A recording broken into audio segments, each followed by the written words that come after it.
United States of আমেরিকার এক লোক তার অনেক বন্ধুকে কালিমার দাওয়াত দিয়েছে, কিন্তু তার বিজনেস পার্টনার খ্রিস্টান বন্ধুকে সে কালিমার দাওয়াত দিতে পারে নাই। সে মনে মনে ভাবলো, আমার জীবন থাক আর না থাক, আমার খ্রিস্টান বন্ধুকে তার কলিজার ভেতরে কালিমার দাওয়াত দিয়ে আমি ছিদ্র করে দেবো। সুবহানাল্লাহ। খ্রিস্টান বন্ধুকে দাওয়াত করলো তার বাড়িতে, ভাবলো একটা দাওয়াত করি, দাওয়াতে খাইতে আসলে কালিমার দাওয়াত দিয়ে দেবো। খানার দাওয়াতের লগে কালিমার দাওয়াত আছে না নাই? ও মিয়া, খাওয়া আছে যেখানে মানুষ যায়, জিলাপি আছে যেখানে পোলাপান যায়, দাওয়াত দিল, খাবারের দাওয়াত, ডাইনিং টেবিল ভর্তি খাবার আর খাবার। খ্রিস্টান বন্ধু আসছে, পেট ভরে খেয়েছে, মহা খুশি, আমার মুসলিম বন্ধু আমার দাওয়াত দিয়েছে, আমাকে লাঞ্চ করালো। এরপর স্টারবাক্সের 2টা কফি দুইজনে নিয়ে ডাইনিং টেবিলে বসেছে। তো মুসলিম বন্ধুর মাথায় চিন্তা, যে করেই হোক কালিমার দাওয়াতটা আমার এই খ্রিস্টান বন্ধুর অন্তরের মধ্যে আমি ঢুকিয়ে দিব। খ্রিস্টান বন্ধুকে সে জিজ্ঞেস করলো, oh my friend, how much time do you need to make a parallel circle by 2 million Christians? ও আমার বন্ধু, 20 লক্ষ খ্রিস্টানকে তুমি গোল গোল করে দাঁড় করাবা, তোমার কত সময় লাগবে? খ্রিস্টান বন্ধু বলে, what's the hell are you talking about? এগুলো তুমি কি কও? 20 লক্ষ খ্রিস্টান তুমি পাইবা কই? আর 20 লক্ষ খ্রিস্টানকে এক মাঠের মধ্যে যে দাঁড় করাবা, এরকম বড় মাঠও পাবা কই? মুসলিম বন্ধু বলে, ফর এন এক্সাম্পল, ধরে নাও, উদাহরণস্বরূপ, আমি যদি তোমাকে বিশাল বড় একটা স্কয়ার দেই, মাঠ, আর 20 লাখ খ্রিস্টান এনে দেই, 20 লাখ খ্রিস্টানকে এরকম গোল গোল প্যারালাল সার্কেলে তুমি দাঁড় করাবা, কত সময় লাগবে? খ্রিস্টান বন্ধু বলে, অ্যাটলিস্ট আই নিড 1 উইক, 1 সপ্তাহ তো লাগবেই, but I need to train them up. এই লোকগুলোকে আমার ট্রেন আপ করতে হবে, প্রশিক্ষণ দিতে হবে। 1 সপ্তাহের টানা প্রশিক্ষণ এবং ট্রেনিং দিতে পারলেই 20 লক্ষ খ্রিস্টানকে আমি প্যারালাল সার্কেল গোল গোল করে দাঁড় করাতে পারবো। মুসলিম বন্ধু বলল, ফাইন। মুসলিম বন্ধুর মাথায় একটাই চিন্তা, কেমন করে কালিমার দাওয়াত দেওয়া যায়, যেরকম, ঠিক কিনা? মুসলিম বন্ধু বলল, keep in your mind, they are not from the same countries man. এই 20 লক্ষ খ্রিস্টান কিন্তু একই দেশের হবে না।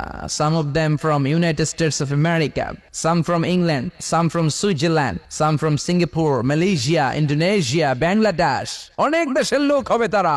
কত সময় লাগবে? খ্রিস্টান বন্ধু বলে, it's very tough for me. তাহলে তো এটা আমার জন্য খুব টাফ হয়ে যায়। I can't make it within a week. 1 সপ্তাহে এটা করা আমার পক্ষে সম্ভব। I need 2 weeks. আমার 2 সপ্তাহ লাগবে। কয় সপ্তাহ? 2 সপ্তাহ লাগবে। মুসলিম বন্ধু বলল, কিপ ইন ইউর মাইন্ড, এটা তোমার মাথায় রেখো, they are not from the same languages. এই 20 লক্ষ খ্রিস্টান কিন্তু একই ভাষাভাষীর নয়। তাদের কেউ কথা বলবে ইংরেজিতে, কেউ উর্দুতে, কেউ চাইনিজ, কেউ মান্দারিন, কেউ উর্দু, কেউ হিন্দি, কেউ সিন্ধি, কেউ বাংলা, কেউ টার্কিশ, কেউ মালায়া, কেউ সুয়াইলি। এক একজন এক এক ভাষায় কথা বলবে, কত সময় লাগবে? খ্রিস্টান বন্ধু বলল, দ্যাট ইজ ভেরি টাফ, আরো কঠিন হয়ে যাবে। I need 3 weeks. কয় সপ্তাহ লাগবে?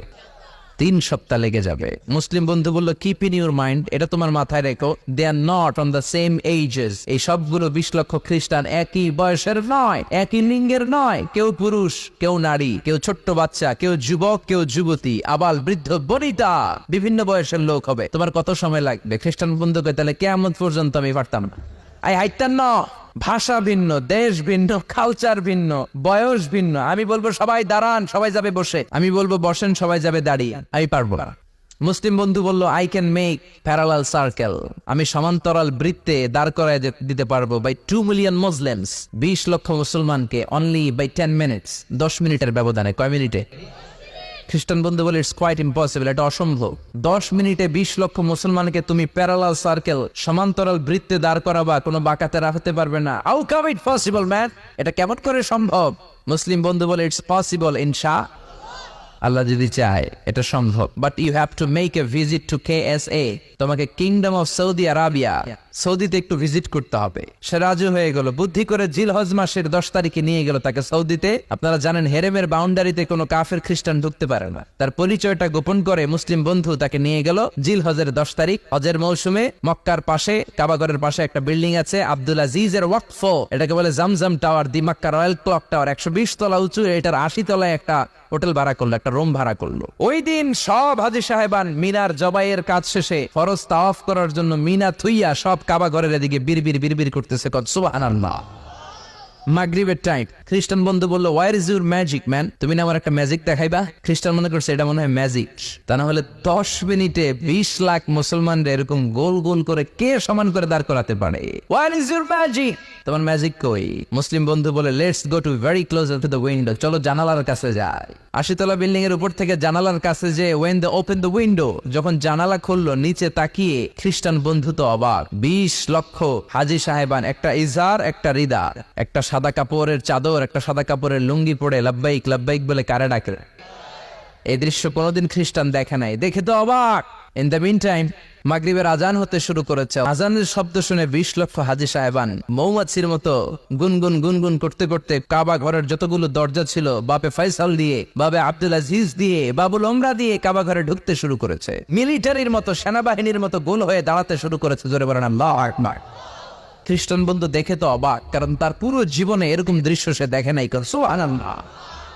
তার ঠিক 5-7 মিনিট পরে একামত হতে শুরু করেছে। একামত হওয়ার সাথে সাথে আর কোনো কথা নেই। কাবা ঘরের মাতাফ তাওয়াফের জায়গা প্যাকআপ, 3 তলা হেরেম শরীফ প্যাকআপ, হেরেম শরীফের বাইরে বিশাল ফাঁকা জায়গা প্যাকআপ, কবুতর চত্বর প্যাকআপ, শারে ইব্রাহিম আল খলিলি প্যাকআপ। 20 লক্ষ হাজি সাহেবান গোল হয়ে দাঁড়িয়ে গিয়েছে। কাবা ঘরের সবচেয়ে সুরেলা কণ্ঠের ইমাম শাইখ আব্দুর রহমান সুদাইস মাইক্রোফোন হাতে নিয়ে ঘোষণা দিচ্ছেন, ইস্তাকিমু ওয়া আতাদিলু ইয়ারহামুকুমুল্লাহ, সাওউ সুফুফাকুম ফাইন্না তাসওয়াতাস সুফুফ মিন তামামিস সালাহ। Please make the line straight and attach your legs and shoulders and perform the salah as if it's our last and final prayer. কাতার বন্দী হয়ে যান, পায়ের সাথে পা লাগান, কাঁধের সাথে কাঁধ লাগান। 20 লক্ষ হাজি সাহেবান দাঁড়িয়ে গিয়েছে। উনি নামাজ শুরু করেছেন, আল্লাহু আকবার, আলহামদুলিল্লাহি রাব্বিল আলামিন الرحمن الرحيم مالك يوم الدين إياك نعبد وإياك نستعين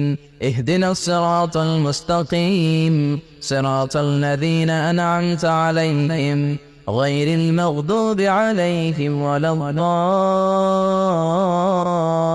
الضالين। সূরা ফাতিহা বললেন, ফাতিহার সাথে আরেকটা সূরা মেলালেন, আল্লাহু আকবার। রুকুতে গেলেন, রুকু থেকে দাঁড়ালেন, আল্লাহু আকবার বলে আবার সিজদায় গেলেন। 20 লক্ষ হাজি সাহেব একসাথে রুকুতে গেল, একসাথে সিজদায় গেল। 80 তলা বিল্ডিং এর উপর থেকে যদি আপনি তাকান যে 20 লক্ষ হাজি একসাথে উঠে একই কাপড়, maintaining the same dress code, একই ড্রেস পরে দে আর গোইং টু রুকু, দে আর পারফর্মিং দ্য সুজুদ, একসাথে রুকু দেয়, একসাথে সিজদা দেয়। এই দৃশ্য দেখলে কান্না কলিজা ঠান্ডা হয়, যেরকম ঠিক কিনা? এই দৃশ্য দেখে খ্রিস্টান বন্ধু স্টার্টেড টু ক্রাই, কাঁপতে শুরু করেছে, স্টার্টেড টু ভাইব্রেট, কাঁপতে শুরু করেছে। মুসলিম বন্ধু খ্রিস্টান বন্ধুরে জড়িয়ে ধরে বলে, ও বন্ধু তুই কাঁদিস কেন, তুই কাঁপিস কেন? খ্রিস্টান বন্ধু বলে, আমার জীবনে কোনোদিন এত সুন্দর দৃশ্য আমি দেখি নাই। কি নামে ধর্মের কি নাম? মুসলিম বন্ধু বলে ইসলাম, খ্রিস্টান বলে আমিও আমার বাইবেল নিয়ে অনেক ভেজালে আছি, বাইবেলের এক চ্যাপ্টারে এক কথা, আরেক চ্যাপ্টারে আরেক কথা, কোনো মিল নাই, জোরে কোন ঠিক কিনা? আর আমি খ্রিস্ট ধর্মে থাকতে চাই না, তোদের ধর্মে আমার ঢুকিয়ে নে। মুসলিম বন্ধু বলল, যাও আশ্রমে যাও, নজু করে আসো। আর কাবার দিকে তাকিয়ে আমার হাতের মধ্যে তোমার ডান হাত রেখে চিল্লায়া পড়ো, লা ইলাহা ইল্লাল্লাহু মুহাম্মাদুর রাসূলুল্লাহ সাল্লাল্লাহু